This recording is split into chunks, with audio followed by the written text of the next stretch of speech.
রাম বরতের মিলন কৃত্তিবা সজ্জা, এই যে পাঠটা, এটার বিষয়বস্তু হচ্ছে এটা পড়ো যে রামচন্দ্রের সঙ্গে দেখা হওয়ার পর ভরত তাকে অযোধ্যা ফিরে যাওয়ার জন্য অনেক আপত্তি বিরতি করেন, কিন্তু রামচন্দ্র কিছুতেই অযোধ্যায় ফিরতে রাজি হলেন না।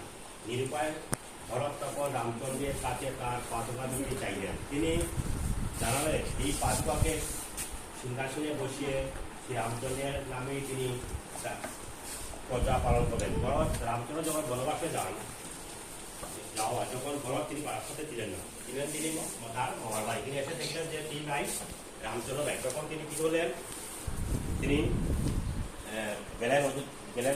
বনে গেলেন, গিয়ে দেখলেন রামচন্দ্রের কথা বললেন এবং তিনি রামচন্দ্র ফিরিয়ে আনতে চাইলেন, কিন্তু রামচন্দ্র রাজি হলেন না। তখন তিনি কি করলেন, তার পাদুকা সিংহাসনে বসিয়ে শ্রী রামচন্দ্রের নামে তিনি প্রজা পালন করেন।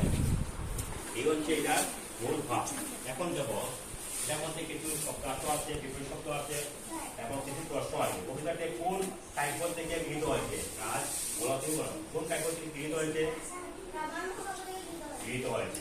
আচ্ছা, বিপরীত শব্দ পণ্ডিত মূর্খ। সবাই বলছে রাম কত বছরের জন্য বনবাসে গিয়েছিলেন? রাম 14 বছরের জন্য বনে গিয়েছিলেন। আচ্ছা, একটা প্রশ্ন করি তোমাদের কারণে, কার আদেশে রাম বনে গিয়েছিলেন? সবাই পারো। কবিতাটিতে কাকে অযোধ্যার ঘোষণ করা হয়েছে? ছেলে পাঠটা পারবা তোমরা? ঠিক আছে, ভেরি গুড।